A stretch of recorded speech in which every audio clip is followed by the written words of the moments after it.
صل على رسوله الكريم أما بعد أعوذ بالله من الشيطان الرجيم بسم الله الرحمن الرحيم والفجر وليال عشر والشفع والوتر والليل إذا يسر صدق اللہ العظیم۔ بزرگوں اور پیارے بھائیوں، اللہ تبارک و تعالیٰ کا بے انتہا کرم اور احسان ہے کہ اللہ تبارک و تعالیٰ نے ہم سب کو ایمان کی دولت سے نوازا ہے۔ اللہ رب العزت ایمان والی بہترین زندگی اور ایمان والی قابل رشک موت نصیب فرما۔ ذوالحجہ کا مہینہ چل رہا ہے۔ ذوالحجہ کے مہینے کے پہلے 10 دن یعنی پہلا عشرہ بہت قیمتی ہے۔ حدیث میں اس کی بہت ساری فضیلتیں وارد ہوئی ہیں، بلکہ سورہ والفجر کی دوسری جو آیت ہے وَلَيَالٍ عَشْرٍ، اس میں اللہ رب العزت قسم کھا رہے ہیں، قسم ہے فجر کی اور 10 راتوں کی۔ مفسرین فرماتے ہیں کہ ان 10 راتوں سے مراد ذی الحجہ کے پہلے عشرہ کی 10 راتیں ہیں۔ تو ان 10 راتوں کی اللہ تعالیٰ نے قسم کھائی، اور جس چیز کی قسم اللہ رب العزت کھاوے وہ چیز بہت امپورٹنٹ ہوتی ہے، وہی تو اللہ رب العزت اس کی قسم کھاتے ہیں۔ تو یہ جو راتیں چل رہی ہیں وہ بھی بہت قیمتی ہیں، اور دن جو چل رہے ہیں وہ بھی بہت قیمتی ہیں۔ پہلے عشرے میں 8 دن ہو چکے، آج 8واں دن ہے۔ آئندہ کل کا جو دن ہے 9 ذوالحجہ، جس کو یوم عرفہ کہا جاتا ہے، پورے سال میں سب سے زیادہ فضیلت والا دن وہ ہے یوم عرفہ 9 ذوالحجہ۔ بہت فضیلتیں ہیں۔ عرفہ کے دن اللہ رب العزت بے شمار بندوں کو جہنم سے نجات عطا فرماتے ہیں۔ جو خوش نصیب لوگ حج کے واسطے گئے ہیں ان کے لیے تو آج ہی عرفہ کا دن ہے، 9 ذوالحجہ آج ہے، اور آج ہی حج کا سب سے بڑا رکن عرفات کے میدان میں وقوف کرنا، ٹھہرنا، وہ ادا کیا جائے گا۔ تو اصل حج آج ہی ہے۔ ہمارے لیے عرفہ کا دن آئندہ کل ہے۔ ان کے لیے فضیلتیں آج ہیں، ہمارے لیے آئندہ کل فضیلتیں۔ عرفہ کے دن کیا ہوتا ہے؟ حضرت عائشہ رضی اللہ تعالیٰ عنہ فرماتی ہیں کہ نبی کریم صلی اللہ علیہ وسلم نے ارشاد فرمایا کہ جتنے بندوں کو اللہ رب العزت عرفہ کے دن جہنم سے نجات عطا فرماتے ہیں، کسی اور دن میں اتنے بندوں کو نجات نہیں دی جاتی۔ سب سے زیادہ بخشش عرفہ کے دن ہوتی ہے۔ اللہ رب العزت کی رحمت جوش میں ہوتی ہے۔ جو بھی مغفرت مانگتا ہے اللہ تعالیٰ اس کو معاف کر دیتے ہیں۔ ایک اور حدیث میں ہے کہ عرفہ کے دن شیطان سب سے زیادہ ذلیل اور رسوا ہوتا ہے، چیختا اور چلاتا ہے، اپنے سر پہ مٹی ڈالتا ہے، ہائے واویلا کرتا ہے، بے چین ہو جاتا ہے، کیونکہ عرفہ کے دن اللہ تعالیٰ بے شمار بندوں کے گناہوں کو معاف کر کے شیطان کی سال بھر کی محنت پر پانی پھرا دیتے ہیں۔ پورا سال محنت کر کے شیطان نے بندوں کے پاس گناہ کروائے، اللہ رب العزت کی نافرمانیاں کروائی، قریب تھا کہ یہ بندے دوزخ کے مستحق ہو جائیں، دوزخ میں چلے جائیں، لیکن عرفہ کے دن اللہ رب العزت کی رحمت جوش میں آئی اور اللہ تعالیٰ نے سب گناہ معاف کر دیے، تو شیطان کی پورے سال کی محنت بیکار ہو جاتی۔ اس لیے وہ بہت افسوس کرتا ہے، اپنے سر پہ مٹی ڈالتا ہے، اس کا منہ کالا ہو جاتا ہے، اور عرفہ کے دن جتنا رسوا اور ذلیل ہوتا ہے کسی اور دن میں شیطان اتنا رسوا اور ذلیل نہیں ہوتا۔ اور بے شمار بندوں کی مغفرت کرنے کے بعد اللہ رب العزت فرشتوں کے سامنے فخر کے طور پر پوچھتے ہیں، دیکھو یہ بندے کیوں جمع ہوئے ہیں عرفات کے میدان میں، کیا مانگ رہے ہیں؟ فرشتے کہتے ہیں کہ مغفرت مانگتے ہیں۔ اللہ رب العزت کہتے ہیں تم گواہ ہیں نا، میں نے سب کو معاف کر دیا، بے شمار بندوں کی مغفرت۔ عرفہ کے دن میں آدمی جو دعا مانگتا ہے، اگر جائز چیز کی دعا ہے اللہ تعالیٰ وہ دعا قبول کر لیتے ہیں۔ بلکہ ہمارے جو اسلاف تھے، بزرگان دین تھے، ان کے بارے میں کتابوں میں لکھا ہے کہ کوئی بڑی چیز ان کو مانگنی ہوتی کوئی بڑی چیز کی دعا کرنی ہوتی تو عرفہ کے دن تک اس کو مؤخر کرتے تھے، لیٹ کرتے تھے کہ یہ دعا عرفہ کے دن مانگیں۔ ہم میں سے بہت ساروں کی جائز تمنائیں ہوگی، کسی کے اولاد کی شادی کا مسئلہ ہوگا، کوئی کس لائن سے پریشان ہوگا، کاروبار کا مسئلہ ہوگا، کل عرفہ کا دن ہے، کل خوب اللہ رب العزت سے دعائیں مانگیں، اور اللہ رب العزت مانگنے والوں سے خوش ہوتے ہیں، نہ مانگنے والوں سے ناراض ہوتے ہیں۔ بلکہ جو نہیں مانگتے اللہ تعالیٰ دنیا میں ان کو تکلیفوں اور مصیبتوں میں مبتلا کرتے ہیں، ان کی روزی کے دروازے تنگ کر دیتے ہیں، آدمی پریشان ہو جاتا ہے، اور مانگنے والوں کو اللہ بے شمار دیتا ہے۔ تو آئندہ کل دعائیں کریں، جتنی بڑی بڑی دعائیں، ہم بہت سی مرتبہ دل میں یہ خیال رکھتے ہیں کہ کسی عالم سے، کسی بزرگ سے ملاقات ہوگی تو میرا یہ مسئلہ ہے، اس کے بارے میں ان سے دعا کروائیں گے۔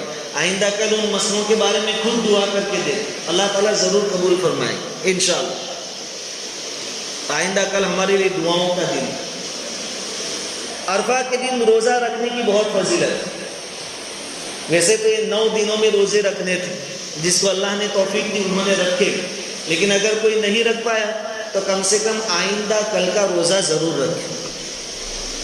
9ویں ذی الحجہ عرفہ کے دن کا روزہ۔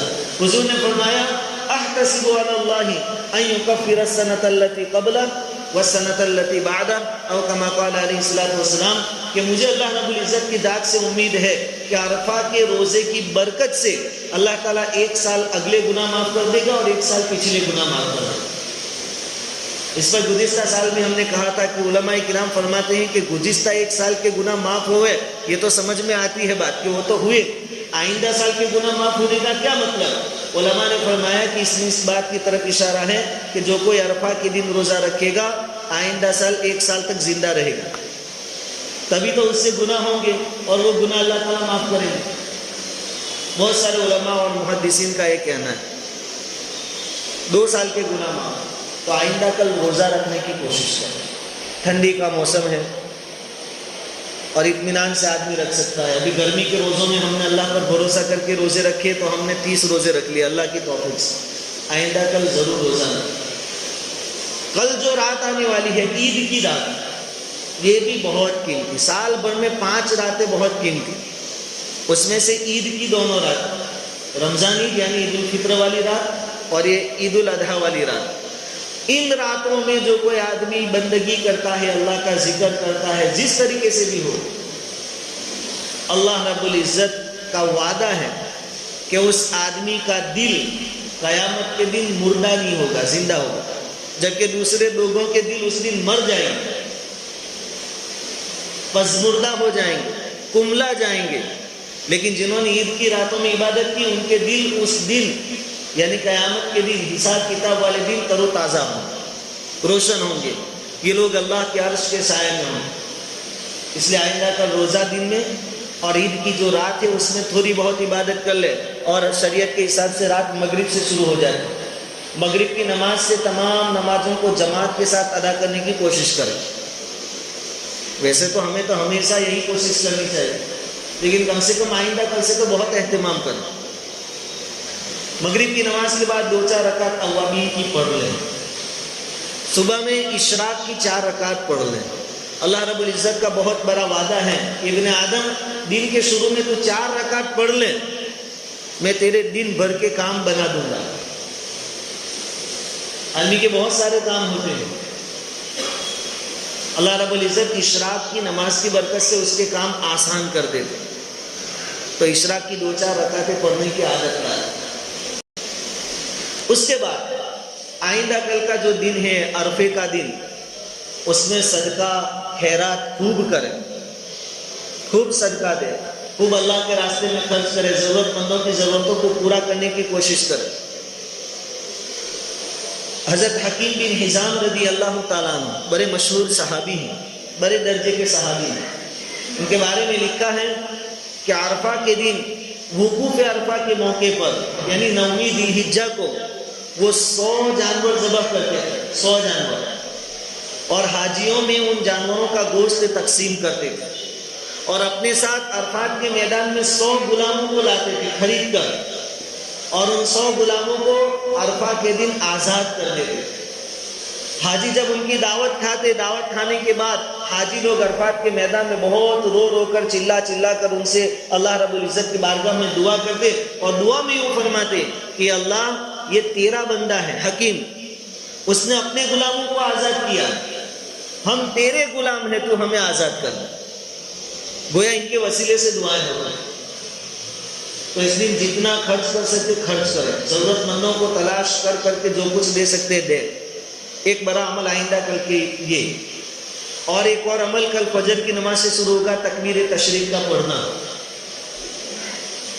آئندہ کل فجر سے لے کر بدھوار کی عصر کی نماز کے بعد تک ہر فرض نماز کے بعد ہر مسلمان پر جو عاقل یعنی عقل مند ہو، پاگل پر نہیں آئے گا، اور بالغ ہو، مرد ہو یا عورت، امام ہو یا مقتدی یعنی امام کے پیچھے نماز پڑھنے والا ہو، چاہے منفرد ہو، اکیلے نماز پڑھ رہا ہو، ان 5 دنوں میں کوئی نماز چھوٹ گئی اور انہی 5 دنوں میں وہ قضا کر رہا ہو، مسافر ہو، کوئی بھی ہو، ہر ایک کے لیے ہر فرض نماز کے بعد ایک مرتبہ تکبیر تشریق کا پڑھنا واجب ہے.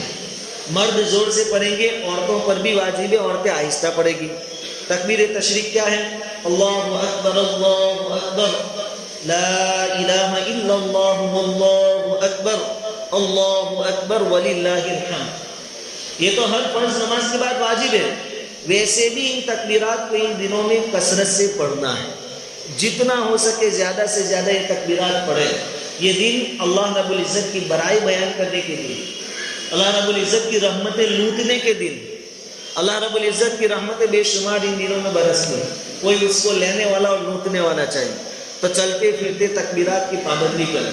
اور 10 ذی الحجہ کو یعنی پرسوں اتوار کو ایک بہت بڑا عمل قربانی کا کیا جائے گا.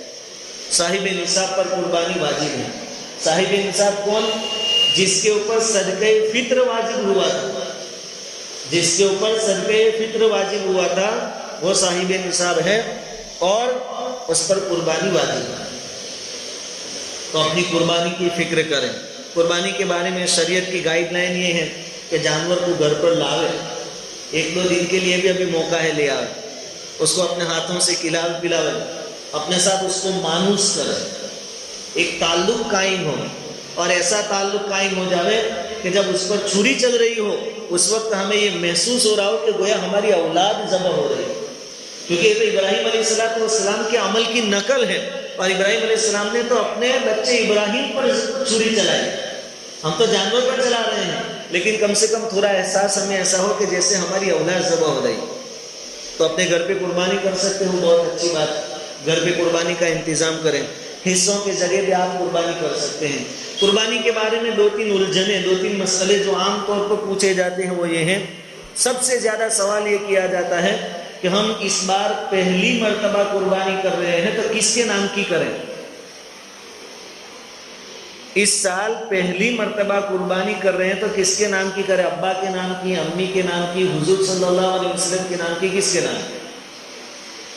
مسئلہ یہ ہے کہ گھر میں جتنے بھی افراد، جتنے بھی لوگ نصاب کے مالک ہیں، ہر ایک پر الگ الگ قربانی واجب ہے. شوہر کے پاس پیسہ ہے، تجارت کا سامان ہے، 35-40 ہزار روپے کا سامان اس کے پاس ہے یا اتنے نقد ہے، تو اس پر قربانی واجب ہوگی. شوہر کا حساب الگ ہوتا ہے، بیوی کا الگ ہوتا ہے، بالغ اولاد کا الگ ہوتا ہے، ماں کا الگ ہوتا ہے، باپ کا الگ ہوتا ہے. تو جتنوں کے پاس سونا چاندی ہو، نقد روپے ہو، ضرورت سے زیادہ سامان ہو، حتیٰ کہ اس میں تو کسی آدمی کے پاس 2 مکان ہیں، ایک میں خود رہتا ہے، دوسرا کرائے پر دیا ہے، تو اس جو دوسرا مکان ہے وہ اس کی پوری قیمت شمار کی جائے گی. اگر وہ قیمت 35-40 ہزار سے اوپر کی ہے تو اس پر بھی قربانی واجب ہے. زکوٰۃ کے نصاب میں اور اس نصاب میں تھوڑا فرق، یہاں ضرورت سے زیادہ چیزیں بھی شمار کی جائے، ضرورت سے زیادہ چیزیں جو ہے اس کی قیمت بھی لگائی جائے گی.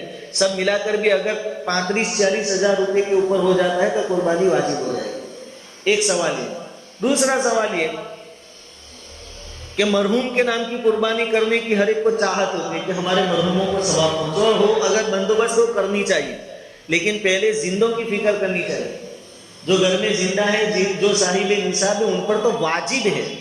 مرحومین کی طرف سے قربانی کرنا ہے تو نفل ہے. پہلے جو واجب ہے اس کو پورا کرنے کی فکر کرنی چاہیے. تو پہلی کوشش ہے کہ گھر میں کتنے لوگ صاحب نصاب، جتنوں پر قربانی آتی ہو سب کی طرف سے قربانی کریں. تیسرا سوال جس میں لوگ کافی الجھتے ہیں کہ جس کا عقیقہ نہ ہوا ہو وہ قربانی کر سکتا ہے؟ اگر واجب ہوتا ہے تو کرنی ہی پڑے گی، کر سکتا ہے نہیں. عقیقہ تو ایک مستحب چیز ہے. عقیقہ نہیں ہوا تو بھی اگر قربانی واجب ہوتی ہے تو قربانی کرنی پڑے گی. اور ایسا ضروری نہیں کہ پہلے عقیقہ کرے پھر قربانی کرے. عقیقہ بعد میں کر دو، اتنے سالوں سے باقی رہ گیا، 2-4 دن اور باقی رہ جائے گا، کوئی پرابلم نہیں. یا آپ ایک طرف قربانی کریں اور عقیقے کا حصہ دے دیں یا 2 جانور لے آئے. لیکن اگر عقیقہ نہیں ہوا تو بھی قربانی کرنا ضروری ہے. نابالغ اولاد پر قربانی نہیں ہے، ان پر بھی نہیں ہے، ان کے ماں باپ پر بھی ان کی طرف سے قربانی کرنا ضروری نہیں، چاہے وہ مالدار ہو. اسی طرح جانور جو بھی ہم خرید کر لاویں وہ عیب سے پاک ہونے چاہیے، دیکھنے میں بھی اچھے ہو، ہمیں بھی پسند آئے، اللہ رب العزت کو بھی پسند آئے. جتنا زیادہ مال خرچ ہو اتنا زیادہ ثواب ملے گا. اور قربانی کا مقصد اپنے اندر یہ جذبہ پیدا کرنا ہے کہ ہم وقت آنے پر اللہ کو راضی کرنے کے واسطے اپنا جان بھی قربان کر سکتے ہیں اور اپنا مال بھی قربان کر سکتے ہیں. یہ جذبہ ہمارے اندر پیدا ہونا چاہیے. پہلے ایک زمانے میں قربانی کی اور قربانی کے جانوروں کی تعظیم ہوتی تھی. ان کو ذرا ہار وغیرہ ڈالتے تھے اور ان کو لا کر کھلاتے پلاتے تھے. اب زمانہ فاسٹ ہو رہا ہے، اب لوگ لاسٹ اور آخری دن پر اس کو لاتے ہیں اور قربانی کو ایک رسم سمجھ رہے ہیں کہ ایک رسم ہے جو ذی الحجہ کی 10ویں تاریخ 11 یا 12 تاریخ کو ہمیں ادا کرنی ہے. لوگ کرتے ہیں تو ہمیں بھی کرنی ہے. نہیں، قربانی بہت بڑی عبادت ہے، بلکہ 10ویں ذی الحجہ کو قربانی سے زیادہ اور کوئی عمل ایسا نہیں ہے جو اللہ کو بہت پسند ہے. قربانی کی اتنی فضیلت کہ 10ویں ذی الحجہ کو قربانی سے بڑھ کر کوئی عمل اللہ تعالیٰ کو پسند ہے. غریبوں کا خیال رکھیں. غریبوں کا خیال عام طور پر ہوتا کیا ہے کہ میرے کسی سے تعلق ہے، میرے گھر پہ قربانی ہے، اس کے گھر پہ قربانی ہے، تو میرے گھر کا گوشت پہلے اس کے گھر جائے گا اور اس کے گھر کا گوشت میرے گھر آئے گا ریٹرن. اس کا کوئی فائدہ نہیں، کوئی فائدہ نہیں. ہمیں تو کوشش یہ کرنی چاہیے کہ 10 ذی الحجہ، 11 اور 12 ذی الحجہ یعنی یہ بقرعید کے 3 دن اللہ کی مہمانی کے دن ہیں. اللہ تعالیٰ نے ان دنوں میں روزے رکھنے کو حرام قرار دیا ہے کہ میری مہمانی کا دن ہے، کوئی روزہ نہ رکھے. ان اللہ کی مہمانی کے دنوں میں ہم ذریعہ بنے کسی کے گھر گوشت پہنچنے کا. اللہ کی مہمانی کے میزبان ہم بن جائیں، ہم ذریعہ بن جائیں. ہمارا گوشت غریبوں کے گھر، مستحقین کے گھر جاوے. بہت سارے لوگ ایسے ہوتے ہیں جو اندر سے ٹوٹے ہوئے ہوتے ہیں، پوزیشن اچھی نہیں ہوتی مالی، لیکن خوددار ہوتے ہیں، غیرت مند ہوتے ہیں، کسی کے سامنے ہاتھ نہیں پھیلاتے، کسی کو بولتے نہیں. وہ لوگ عید کے دن بھی کیا کرتے ہیں، روزانہ جو دوسرے دنوں میں سیدھا سادہ کھانا پکتا ہے وہی کھانا ان کے گھر میں بھی پکتا ہے، لیکن کسی کے وہاں گوشت لینے نہیں جاتے. اگر زیادہ ثواب ہمیں چاہیے تو ایسے لوگوں کو تلاش کر کے ان کے گھر گوشت پہنچانا چاہیے. اس کے بعد آخری بات کہ قربانی کے جانوروں کی فوٹو اور ویڈیو ذبح کرتے ہوئے وہ شیئر نہ کریں. ہمیں تو اللہ کو دکھانا تھا، اللہ نے دیکھ لیا. مخلوق کو دکھا کر کچھ ملنے والا نہیں، اور ثواب بھی کم ہو جائے گا اگر ریاکاری کا ہے ارادہ، بلکہ ثواب کی بجائے گناہ ہوگا ریاکاری. اور عید کے دن جانور کے وہ اعضاء جو کھائے نہیں جاتے ان کو روڈ پر نہ پھینکیں، خون روڈ پر نظر نہ آئے، کسی اور کو تکلیف نہ ہو، اس کا خاص خیال. بہرحال پوری بات کا خلاصہ ہے کہ یہ جو دن ہے بڑے قیمتی ہے. آئندہ کل روزہ رکھ کے جہاں تک ہو سکے صدقہ خیرات کریں، اور آئندہ کل اللہ تعالیٰ بے شمار بندوں کو جہنم سے نجات عطا فرمائیں گے تو اپنے لیے مغفرت مانگے، اپنے ماں باپ کے لیے، پوری امت کے لیے مغفرت کی دعائیں کریں، اور عید کی رات میں عبادت کریں. قیامت کے دن وہ آدمی زندہ رہے گا، اس کا دل بے خوف ہوگا، کوئی خطرہ اس کو لاحق نہیں ہوگا، عرش کے نیچے اس کو سایہ نصیب ہوگا. اور قربانی کے دن میں اللہ نے اگر وسعت اور طاقت دی ہو تو قربانی ادا ہے. ہاں قربانی واجب ہونے میں یہ 3 دنوں کا اعتبار ہے. 10 ذی الحجہ صبح صادق سے گنا جائے گا کہ آدمی مالدار ہے کہ غریب ہے، صاحب نصاب ہوا کہ نہیں. 10، 11 اور 12 ذی الحجہ کے سورج غروب ہونے سے پہلے بھی اگر کوئی آدمی 35-40 ہزار روپیوں کا مالک بن گیا تو اس پر بھی قربانی واجب ہے. ان 3 دنوں میں آدمی مالدار ہے کہ نہیں وہ دیکھا جائے گا، اس کا خاص خیال رکھیں. اللہ تعالیٰ عمل کی توفیق عطا فرمائے.